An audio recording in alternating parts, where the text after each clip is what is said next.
¿Verdades a medias? ¿Datos sueltos o pura ficción? Aquí nos tomamos en serio eso de entender lo que nos cuentan. Bienvenidos a Desenredando la Información, un podcast donde cortamos los nudos de los medios y tejemos pensamiento crítico. Hola, soy Constanza Cubillos y les doy la bienvenida a este espacio de Desenredando la Información, un podcast de Educalidad. Aquí compartimos y damos visibilidad a iniciativas que trabajan por la alfabetización mediática e informacional. Hoy hablaremos de la importancia de que las instituciones educativas se preparen para impulsar la alfabetización mediática y reflexionaremos de por qué esto no siempre está sucediendo en Colombia, donde hay alguna resistencia y a veces parece predominar una visión negativa del uso de las tecnologías en los espacios de clase. Para hablar de estos temas nos acompañará Gerardo Machuca, el director de la Escuela de Educación e Innovación de la Institución Universitaria Politécnico Gran Colombiano. Hoy, en nuestra agenda, revisaremos las noticias más relevantes en Enfoco, escucharemos a nuestro invitado en el hilo conductor y cerraremos con recursos que impulsan la alfabetización mediática e informacional en claves para navegar. ¿Listas y listos para desenredar? ¡Empecemos! Enfoco. Te traemos lo más relevante de la alfabetización mediática en Colombia y en el mundo.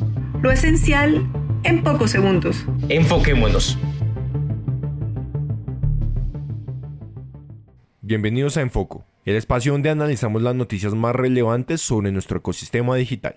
Hoy tenemos dos historias que, aunque distintas, nos muestran dos caras de una misma moneda: la responsabilidad de las plataformas digitales en el contenido que circula y el impacto que éste tiene en la sociedad. Primero, una investigación del New York Times mostró los primeros efectos de la decisión que tomó YouTube en diciembre de 2024, cuando flexibilizó sus políticas de moderación de contenido. Desde entonces se ha permitido que videos con una mayor cantidad de desinformación o lenguaje problemático permanezcan en línea si se consideran de interés público. Anteriormente, un video era eliminado si una cuarta parte de su contenido era cuestionable. Ahora, ese umbral ha subido a la mitad. Esto significa que un video de 1 hora podría contener hasta 30 minutos de afirmaciones falsas o un discurso de odio, y aún así no ser eliminado. Sobre el tema, la investigadora en comunicación de la Universidad de Boston, Michelle Amasin, ha escrito un artículo en el que advierte que estas medidas benefician a quienes buscan sembrar confusión. Según Amasin, existe una motivación tanto comercial como política detrás de esta decisión. Amasin compara la situación actual con un problema de contaminación ambiental. Según ella, así como en el pasado se crearon fondos para limpiar residuos tóxicos, hoy podrían necesitarse fondos digitales para sanear nuestros espacios informativos contaminados. La responsabilidad, sugiere la investigadora, no puede recaer solo en los usuarios. Es necesaria una mayor regulación gubernamental para asegurar que las plataformas rindan cuentas por los contenidos dañinos que alojan. Mientras tanto, la experta recomienda fortalecer nuestro propio criterio, verificar las fuentes y contrastar la información. Ahora viajamos a México, donde las redes sociales se han convertido en uno de los principales medios de reclutamiento para los cárteles del narcotráfico, especialmente entre jóvenes y adolescentes. Una investigación del Centro de Estudios Estratégicos Internacionales muestra cómo Facebook, TikTok, WhatsApp o incluso videojuegos como Free Fire o Call of Duty están siendo usados para atraer nuevos miembros. ¿Cómo lo hacen? Publican ofertas laborales falsas, usan emojis como códigos, prometen lujos y anonimato, y contactan a potenciales reclutas con mensajes cifrados o videos que los invitan a decir que no han sido forzados. Esta estrategia se basa en dos factores: la informalidad laboral, que en varias ciudades es muy alta, y la falta de alternativas reales para los jóvenes. Además, la moderación de contenidos ha sido limitada. Aunque las plataformas usan inteligencia artificial para detectar publicaciones, los carteles logran evadir filtros gracias al uso de símbolos y lenguaje cifrado. A esto se suma que tanto Meta como TikTok han reducido su inversión en moderación humana. La alfabetización mediática vuelve a ser parte de la respuesta. Enseñar a identificar propaganda criminal, desconfiar de ofertas sospechosas y construir sentido crítico desde la escuela son pasos clave. Pero ¿qué se necesita más? Oportunidades reales de empleo, inclusión digital y un ecosistema donde los derechos de los jóvenes no sean arrasados por promesas falsas.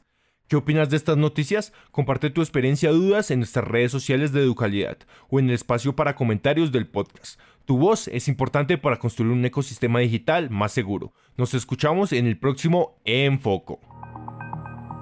Conversaciones que inspiran. Experiencias que transforman. En el hilo conductor hablamos con quienes trabajan, investigan y viven la alfabetización mediática e informacional desde diferentes perspectivas. Hola a todos, hola Álvaro, ¿cómo vas? Hola Andrés, ¿cómo has estado? Muy contento de tener acá a nuestro invitado de esta ocasión en Desenredando la Información, el podcast que quiere ser un punto de encuentro para todas las personas que en Colombia e Iberoamérica pues trabajan en estos temas de la alfabetización mediática e informacional. En esa tarea que tenemos de traer expertos que nos hablen y nos cuenten sobre qué es la alfabetización mediática informacional, tenemos hoy a Gerardo Machuca. Gerardo es PhD en Educación, director de la Escuela de Educación e Innovación adscrita de la Institución Universitaria Politécnico Gran Colombiano y tiene un gran interés por el desarrollo educativo y territorial y el diseño de proyectos en alfabetización mediática informacional. Hola Gerardo. Hola Andy, hola Álvaro, un placer saludarlos. Qué rica esta invitación a conversar sobre este maravilloso tema, un tema retador, un tema que es muy necesario actualmente y hoy más que nunca, particularmente en nuestro contexto colombiano. Gerardo, queremos empezar con una pregunta que nos permita ir guiando esta conversación. Desde tu perspectiva como investigador de la alfabetización mediática e informacional, ¿cómo se encuentra esto hoy en Colombia? Álvaro, yo creo que hemos avanzado. El tema de la alfabetización mediática e informacional ha tomado un poco más de relevancia en ciertos contextos. Hoy en día en Colombia tenemos muchas más organizaciones pensándose, están este tipo de espacios como por ejemplo en el que hoy estamos conversando, que empiezan a dar cuenta de la importancia de abordar estos componentes y estos elementos, y a nivel regional, en América Latina y mundial, se ha venido moviendo bastante. Hay unos avances parciales que uno los empieza a denotar con algunas acciones, con algunos elementos que viene desarrollando el Ministerio TIC, algunas cosas que viene desarrollando el Ministerio de Educación Nacional, pero sin lugar a dudas todavía estamos lejos de que este elemento sea un componente de discusión central, particularmente dentro de los currículos escolares. En la presentación que se hizo de un informe reciente, Gerardo, de la Comisión de Regulación de Comunicaciones, se hablaba de la necesidad de coordinar muchos de esos programas. ¿Tú consideras que hay un trabajo integral, un trabajo coordinado, o todavía están muy dispersos? Nos falta mucho, Álvaro, en buscar esas articulaciones. Cuando tú empiezas a revisar, por ejemplo, muchos de los ejercicios que hace precisamente el Ministerio TIC y el Ministerio de Educación Nacional, entonces uno encuentra iniciativas como Computadores para Educar, desde el Ministerio de Educación Nacional, uno encuentra pues todos los componentes de lineamientos curriculares, estándares, derechos básicos de aprendizaje, que no quiere decir que aborden de forma directa la alfabetización mediática e informacional, porque no la abordan directamente, no es explícito el ejercicio. Y por otro lado, tú ves lo que viene haciendo todo el Ministerio en MINTIC y demás con otras iniciativas mucho más digitales, mucho más enfocadas, digamos, como a ciertos elementos. Sin embargo, sigue faltando, uno echa de menos esa articulación mucho más robusta, por ejemplo, en los procesos que vamos a empezar ahorita de proyectar una actualización de lineamientos curriculares en Colombia. Entonces, creo que falta todavía tejer mucho más esas acciones, no solamente entre organizaciones, digamos, gubernamentales o estatales, sino también con otras organizaciones de la comunidad civil. Y es que tenemos muchísimos otros espacios que han venido trabajando alrededor de crear conciencia alrededor de la alfabetización mediática informacional, de la educación en medios, de todo el tema también contra las fake news y demás, que creo que deberían entrar en esa discusión. En ese sentido, en el informe que presentó la CRC, señalaba que uno de los puntos débiles más importantes es la ausencia de conocimiento de la alfabetización mediática o del concepto de alfabetización mediática en docentes, padres de familia. Totalmente de acuerdo contigo, Andy. Sigue siendo un tema extraño para muchos padres, para muchos niños y niñas y jóvenes, inclusive para muchos ciudadanos en nuestro país, el tema de la alfabetización mediática informacional. Si bien hemos tenido un importante progreso, digamos, en términos de cobertura de Internet, en términos de acceso a dispositivos, porque indudablemente en los últimos años Colombia hemos dado cuenta de la importancia, digamos, de acceder a eso. Tenemos un acceso a dispositivos móviles de una manera impresionante, casi que duplica el número de personas que actualmente habitan en Colombia. Seguimos sin tener una conciencia clara de las implicaciones y desdoblamientos que implica precisamente el acceso a la información y todos estos elementos. Las familias, los medios de comunicación, el gobierno, niños y niñas requieren entrar en ese ecosistema, digamos, de apropiación alrededor de lo que que es la información, lo que es la desinformación, lo que implica, las intencionalidades que tienen los medios de comunicación y demás. Y allí particularmente la escuela termina siendo un lugar fundamental para recoger, para convocar y para hacer esos ejercicios precisamente de alfabetización, de concientización. Resulta un poco preocupante muchas veces cómo muchas de las herramientas empiezan a generalizarse sin los cuidados claros, por lo menos de aprehensión y de comprensión de lo que significan, de lo que significa aceptar unas cookies, de lo que significa compartir mis datos, de lo que significa que yo le dé un dispositivo móvil a mi niño o a mi niña que no ha cumplido 6 o 10 años. Entonces creo que hay que trabajar muchísimo sobre ese elemento que finalmente transversaliza un ejercicio fundamental en una sociedad y es la construcción de ciudadanías críticas. El documento hablaba de que pues el 19% de los encuestados manifestó que no conocía ni tenía idea de las herramientas de la alfabetización mediática e informacional, pero otro elemento, y ahí es donde quiero hacerte la pregunta, era que solo 1 de cada 4, es decir, el 25% de los docentes conocía que era alfabetización mediática e informacional. En los programas de formación de docentes se está introduciendo el ejercicio de dotar de herramientas a estos docentes para que lleven adelante la alfabetización mediática e informacional. Álvaro, hace poco MetaRed lanzó un estudio precisamente sobre el nivel, digamos, de competencias digitales también de los docentes, digamos, en Colombia. Y el panorama, digamos, es contundente, o sea, estamos todavía lejos. Todavía nos falta desarrollar dentro de los docentes particularmente, pues todo el marco precisamente de lo que es la alfabetización mediática e informacional. Los currículos, los planes de formación docentes hoy en día, de cualquier manera, siempre van a ser un campo de conflicto. Y en ese campo de conflicto, en un contexto colombiano con grandes asimetrías también en el acceso, donde tenemos profesores que no solamente se ubican en Bogotá, sino que los tenemos a lo largo del territorio nacional, indudablemente todavía nos falta trabajar mucho más en la percepción de habilidades, en las evaluaciones institucionales y obviamente en todo el ejercicio de incorporación de planes de formación docente robustos en este aspecto. Sí se vienen trabajando cosas, particularmente los registros calificados se concentran en regiones como Bogotá, Antioquia y demás, empiezan a abordar elementos pero muy asociados desde la tecnología o desde la innovación educativa. Es decir, explícitamente no hay un componente educomunicativo de alfabetización mediática e informacional de forma concreta, aparece de forma transversal. Esto, digamos, es un reto particularmente en la medida del rol que tiene un docente. Actualmente, siendo ciudadano, también tiene acceso a una serie de recursos importantes, pero empieza a verse pero muy de manera transversal. No es un componente muy fuerte, no termina, digamos, por superar otros componentes tradicionales de la formación de licenciados o de docentes en general, como los marcos pedagógicos, curriculares, hay algunos componentes disciplinarios. Entonces, aquí de entrada hay una necesidad importante de prestar atención a esa formación continua, primero que todo, a los apoyos institucionales que se puedan brindar, a generar recursos adecuados precisamente en términos de que faciliten la enseñanza y el aprendizaje y obviamente la evaluación y seguimiento de estos componentes. No basta con formar y sobre todo hay que superar una visión de enfocar la formación, la alfabetización mediática informacional expresamente en el uso de plataformas tecnológicas. Hay mucho más allá. Ya está el componente de la información, está el componente de los medios, el componente digital que es importante, pero cómo todos estos componentes se articulan y se integran en un proceso de enseñanza-aprendizaje, por ejemplo. O sea, podemos decir que hay una diferencia entre lo que son las competencias tecnológicas y la alfabetización mediática. ¿Cuál es la diferencia entre esas dos cosas? Nosotros tenemos diferentes marcos, digamos, de competencias y hay unas competencias que están asociadas precisamente en términos de lo digital al dominio de una serie de herramientas tecnológicas, al desarrollo y uso, digamos, de estas herramientas tecnológicas para determinadas tareas que no van de la mano y, digamos, no los zanjemos como un tema diferente porque precisamente un poco la invitación de la UNESCO es tener este paraguas donde yo integro una serie de competencias informacionales, mediáticas y digitales, digamos, a favor de la construcción de democracia,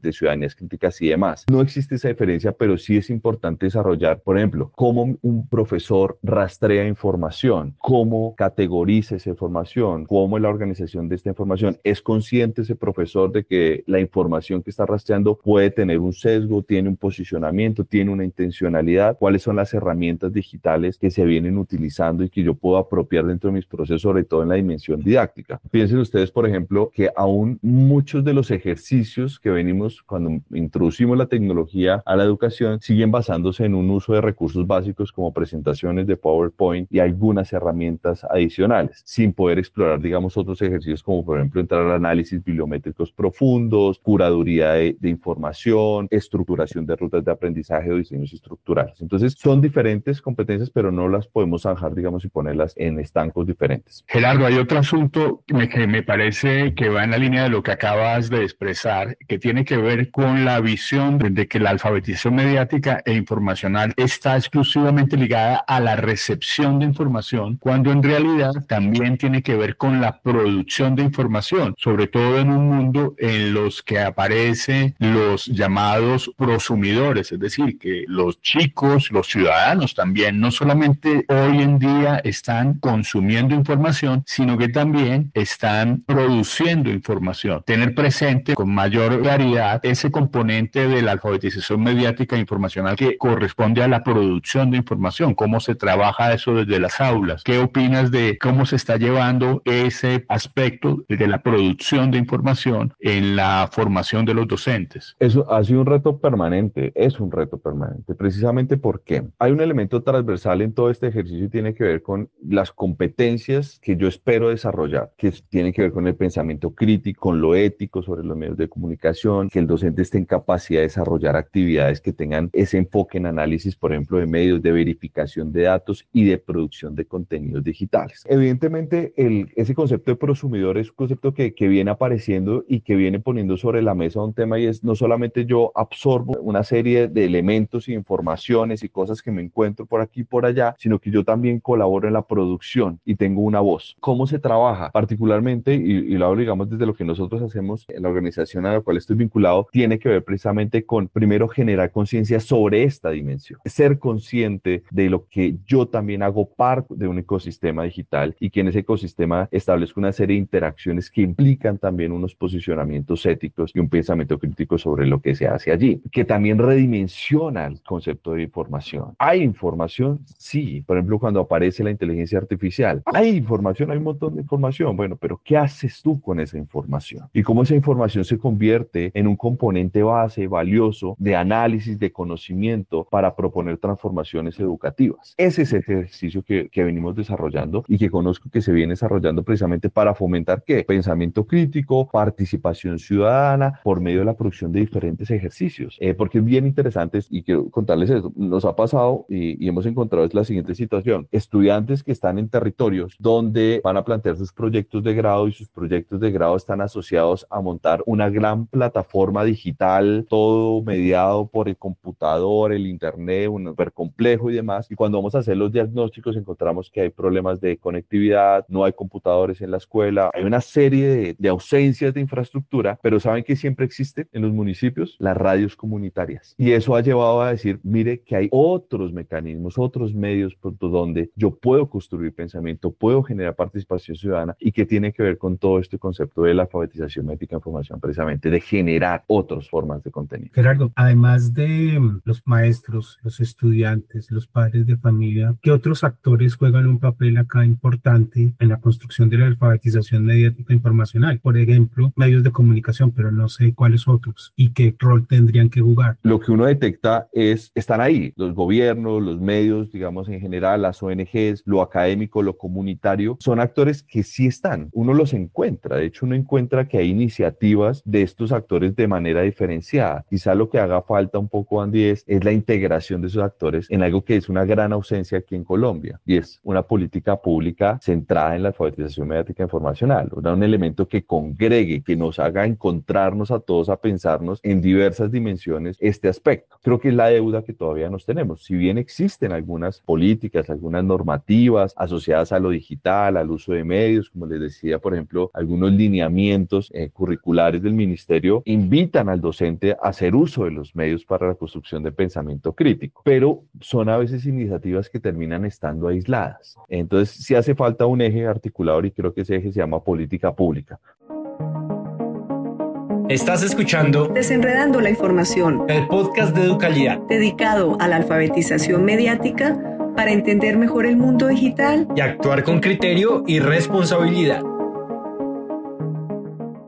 ¿Cuáles consideras, Gerardo, que podríamos definir como las competencias y las herramientas que necesitan los docentes para integrar de modo exitoso la alfabetización mediática en sus prácticas pedagógicas cotidianas, independientemente de la asignatura que impartan, considerando la alfabetización mediática como algo transversal a todo el proceso formativo? Álvaro, son varias competencias y yo arrancaría con una que creo que es fundamental, es, digamos, ponernos en disposición a aprender. Yo creo que es necesario, no sé si desarmarnos, pero sí disponernos a escuchar, a tratar de comprender otros discursos. Se nos vuelven paisaje los temas, así como nos pasa, y es que se nos volvió paisaje autorizar las cookies, sin saber qué eran las cookies, qué pasaba cuando ya daba clic en autorizas el uso de cookies. Un segundo ejercicio indudablemente está asociado a que los docentes estén dispuestos a poner en cuestionamiento, a desarrollar ese pensamiento crítico alrededor precisamente de lo que es la alfabetización mediática informacional, de lo que es la educación en medios, lo digital, obviamente la construcción de ciudadanía y demás en ese ejercicio. Indudablemente, competencias del orbe digital son fundamentales hoy por hoy en términos de la apropiación para enriquecer no solamente mi gestión como docente, sino también mis planteamientos y mis rutas o secuenciaciones didácticas. Es muy importante eso. Y obviamente se requieren competencias de planeación, de investigación alrededor de este tema. Y la escuela es un espacio maravilloso para crear conocimiento.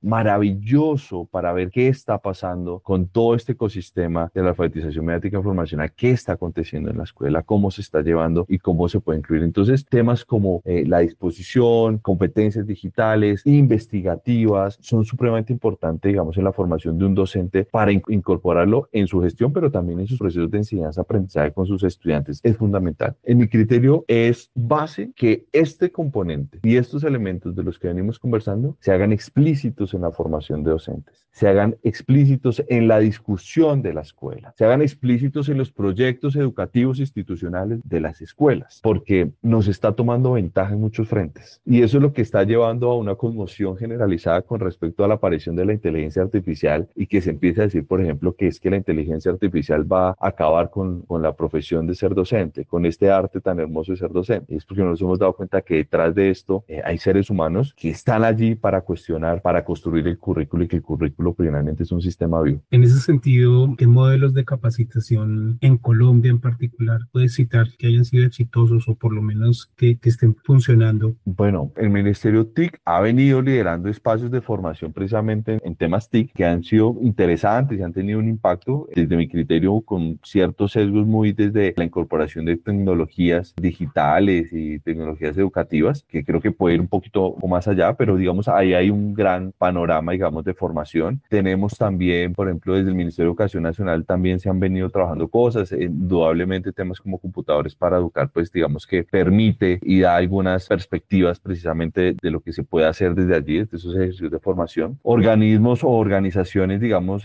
comunitarias, pues también terminan desarrollando ejercicios también de formación que son abiertos también a la sociedad, pero digamos donde también podemos contemplar temas de profesores. Hace poco nació, y hablábamos con Álvaro, una iniciativa también de este gobierno, particularmente el gobierno Petro, enfocado a la comunicación para la construcción de paz. Precisamente es una iniciativa muy interesante, una iniciativa que pretende un poco acercar todo ese componente de la alfabetización mediática, pero particularmente en esa línea de la educomunicación, de la educación en medios a diferentes regiones del país. Y hace un par de años el Parque de Innovación Científica de la Universidad Minuto de Dios, y allí participó también Politécnico Gran Colombiano, se hizo un ejercicio de pilotaje del currículo UNESCO de alfabetización mediática informacional entre docentes acá en Colombia, en varios colegios precisamente de la red, y arrojaron resultados muy interesantes, muy valiosos, muchas preguntas también. Sé que la Universidad La Javeriana, la Universidad del Norte también le apuestan también a la investigación alrededor de estos temas y donde surgen también elementos de formación docente. El mismo Politécnico Gran Colombiano le apuesta también a generar procesos de alfabetización para sus estudiantes, particularmente licenciaturas. Hay unas iniciativas muy interesantes, pero no sé hasta qué punto me preocupa su sostenibilidad en el tiempo, su evaluación y medición, digamos, particularmente porque le señalaba hace un momento, al no tener nosotros un marco concreto a nivel nacional de una ley que nos permita orientarnos y ubicarnos en ese ejercicio, los esfuerzos pueden ser ser dispersos y de pronto no tener el impacto que queremos allí. Desde el punto de vista de la formación de los docentes, ¿qué debería trabajarse de forma prioritaria para fortalecer la alfabetización mediática e informacional? ¿Un programa formal o el desarrollo de programas informales o todas las formas de lucha? Creo que hay que atinarle a varios frentes. Yo lo primero que creo es importante empezar dentro de las facultades de educación, abrir un espacio de diálogo alrededor de la alfabetización mediática informacional y cómo llevarla precisamente a los currículos de formación docente. Como tú sabes, Álvaro y Andy, las transformaciones de los currículos en las instituciones de educación superior pues tienen que surtir una serie de procesos que son un poco largos, pero creo que la discusión debe empezar a darse desde ya. En paralelo, indudablemente, espacios de formación continua, espacios de diálogo y de encuentro entre todos estos actores para hacer esa pregunta. AMI y formación docente, ¿qué hay allí? ¿Qué tenemos? ¿Cuáles son nuestras angustias y preocupaciones? Porque, como les digo, sí hay muchas discusiones alrededor de la tecnología, hay muchas discusiones alrededor, digamos, de este boom de la información, pero desde categorías y enfoques diferenciados. Y creo que AMI puede ser, como lo asume precisamente UNESCO, como ese paraguas que nos ponga a hablar y nos encuentre en las conversaciones. Entonces, yo creo que lo primero es llevar esto a las asociaciones de las facultades de educación para empezar a hablarlo, empezar a discutirlo y que esto empiece a fijar posturas para incluirlo ya sea desde mecanismos de formación continua, extracurriculares, hasta que a mediano plazo pues nos permita contemplar la necesidad de incluir claramente de la formación de licenciados y licenciadas espacios concretos que aborden precisamente todos estos componentes. Bueno, y si miramos en otras experiencias, en otros países, en otros contextos, ¿qué podemos destacar? Pues se suele mencionar lo que se hace, no sé, en países como Finlandia o inclusive todos los avances en legislación que ha hecho Australia con respecto a las restricciones, por ejemplo, del uso de celulares, etcétera. ¿Qué podemos, digamos, destacar que sean ejemplos, pues, para seguir o por lo menos para tenerlos de referencia? Una de esas experiencias que yo creo que vale la pena traer a colación a nivel internacional, sin lugar a dudas, es el ejercicio que se viene desarrollando desde la Secretaría de Sao Paulo, el proyecto de Imprensa Joven, con Carlos Lima, quien fue ganador de un premio UNESCO en alfabetización mediática informacional hace unos 4 años. Es un proyecto maravilloso precisamente de cómo en toda la red estadual de Sao Paulo se empiezan a implementar unos espacios de formación en educomunicación para niños y niñas y jóvenes de toda la región metropolitana y cómo este proceso ha empezado a involucrar a otros actores, familias, docentes, escuelas y demás,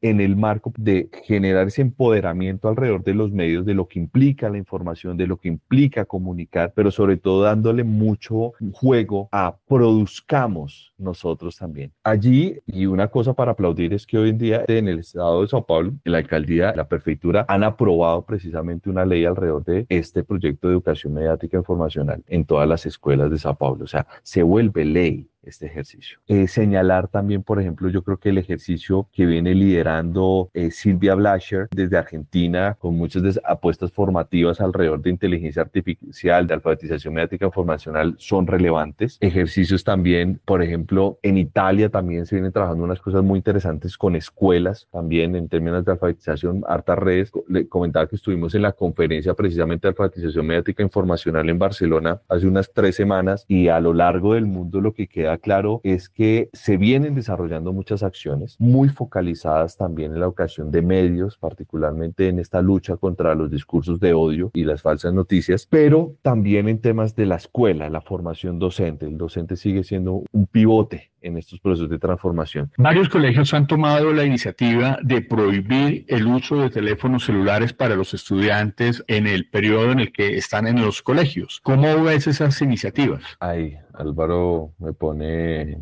un tema, es un tema espinoso. Yo voy a ser muy honesto. Hay investigaciones que dan cuenta de los impactos que tiene precisamente el uso de pantallas desde edades muy tempranas. O sea, sí hay unos efectos y hay unos efectos que pueden tener, digamos, incidencias sobre los procesos, digamos, el desarrollo cognitivo normal de un niño, de una niña. Y eso está claro. Sin embargo, yo creo que al final la discusión, Álvaro, no es si el celular sí o no. ¿El celular para qué? ¿Para qué el dispositivo en el aula de clase? Esa es la pregunta que quizá el debate no ha abordado, porque yo puedo tener un celular y el niño puede estar o el estudiante puede estar pegado al celular preguntándole a la inteligencia artificial, viendo videos, haciendo reels en TikTok, no sé, pero también puede convertirse en una herramienta para potenciar habilidades de indagación, de investigación, de producción y demás. Sí debe haber es un uso consciente de los dispositivos dentro de la escuela. La historia nos muestra que la prohibición de las cosas, y particularmente en el espacio escolar, lo que termina es rezagándonos frente a muchas de las cosas que van pasando en contexto y restando una serie de habilidades. Hoy en día nuestro aprendizaje en gran parte se ha transformado por la existencia del celular, por la existencia de los dispositivos móviles, por la introducción y la generalización del Internet. Nos gusta aprender más rápido, queremos, digamos, la información mucho más rápido de aquí para allá y demás. Entonces, al final creo que hay que darle una intención a la tecnología dentro del aula.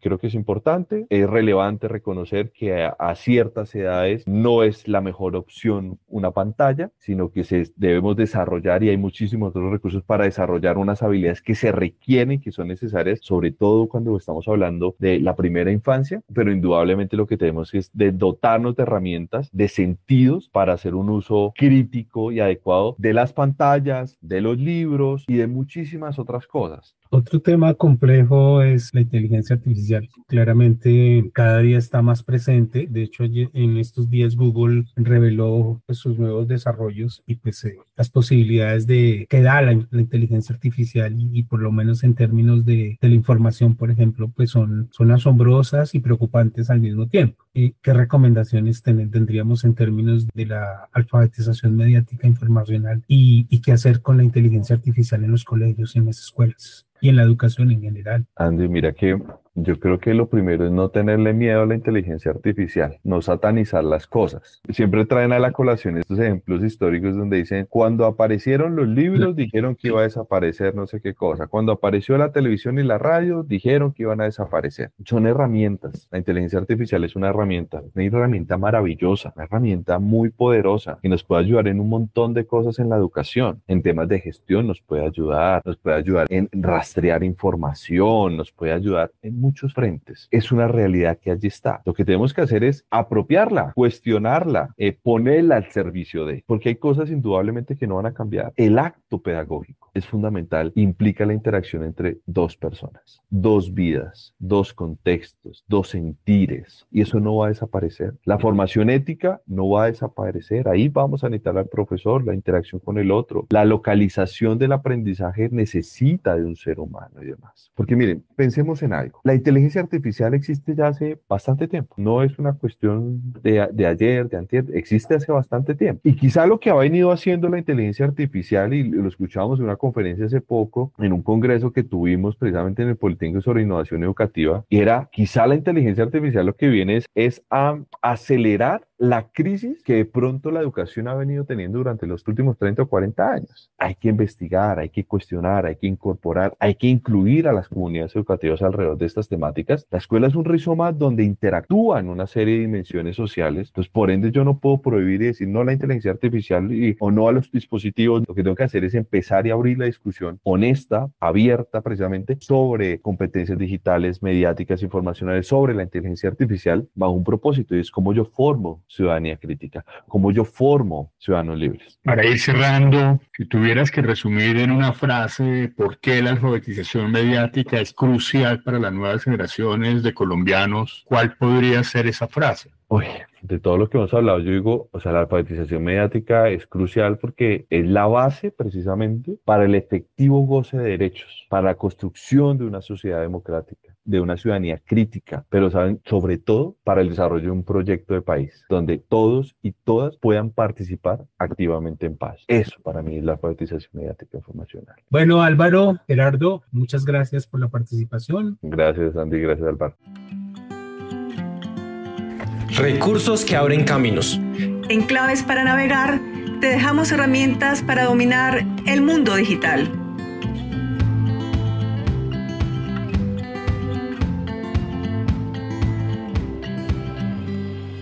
En medio del flujo constante de noticias, audios y videos que recibimos cada día, muchas veces nos encontramos frente a información que genera dudas. ¿Será cierta? ¿Será reciente? ¿O está sacada de contexto?